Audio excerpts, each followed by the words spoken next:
we don't know decisively where the road will go, so we can't say Skowhegan's going to be cut off and gone, but we can say, and we know what happens to these communities that are bypassed with no exit ramp, or communities that all of a sudden have sprawl all over this exit ramp and completely changes the demographics.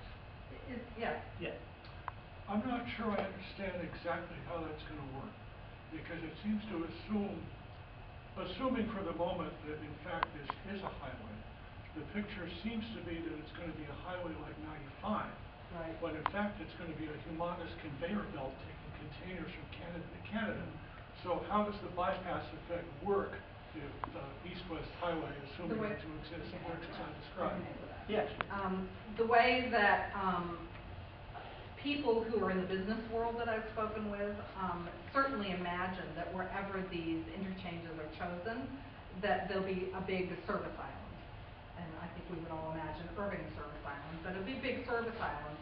And even that, drawing traffic to get gas and, you know, one-stop shop instead of going into a community is, we can document where that has really hurt local gas stations, local quick stops, that kind of thing. So that's the angle that we're probing a little bit more. Yes?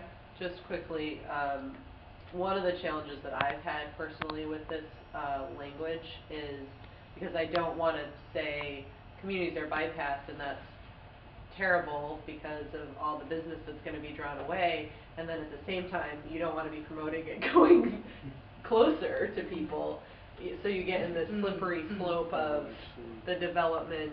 Yeah.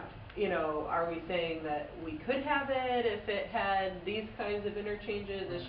It's a slippery slope in terms of language. And yeah, I think it's important that people understand that it can go both ways. You're correct.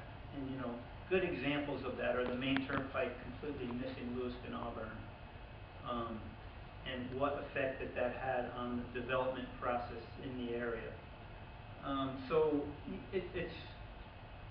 we can't make these predictions, but we know that when the highways either miss communities or build a giant exit ramp to a tiny community, have drastic, significant impacts on them.